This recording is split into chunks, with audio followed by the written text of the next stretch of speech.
Bro జ్వరం కమ్మేందా? కమ్మేంది. ఒకటే రోజు కమ్మేందిగా.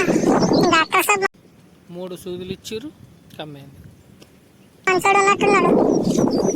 ఇంకా వేరే వేరే డాక్టర్ అయితే గ్లూకోజులు ఆయింట్మెంట్కు అన్నీ రాసి రుద్దురు. కానీ మీ డాక్టరు నీకు బాగా దగ్గర ఇట్లా 1 డేలో లేచి తిరుగుతున్నావు. వేరే వాళ్ళు అయితే ఇట్లా తిరగరు.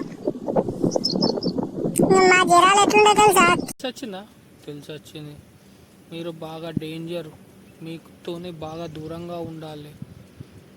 కీళ్ళ నొప్పులు బాత్రూమ్ పోతే కూడా లేవరాదు.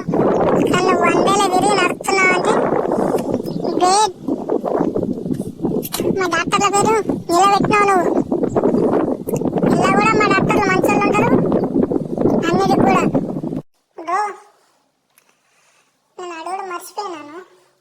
నువ్వు నాలుక మొత్తం సేవ్ వస్తుంది కదా, ఏం తాగినావు? ఇక నేను చెప్తున్నా, ఏదైతే తాగేసే పల్పి తాగేసే. నాలుక మొత్తం తీయ ఉంటుంది. ఎంత సేదు ఉన్నా కానీ తీయ వేసేస్తుంది. ఇది ఒక్కటే తాగు. నువ్వు వేరే తాగినా కానీ నువ్వు లేవ్వవు.